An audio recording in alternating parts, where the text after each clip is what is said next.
Hello everyone, today we are going to learn basic Ibis X tutorial how to change layer opacity.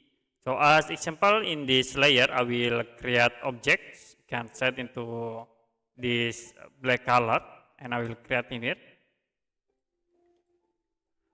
The next I will add new layer and you can draw with the blue color. I will create in the top of this object. After it, if you want to make transparent in this blue layer, you can go to the layer option, click on the layer, and then you can change slider in here to set the opacity, like this. Okay, that's it for a basic Ibis X tutorial, how to change layer opacity. If you have any question about tutorial, you can comment below this video.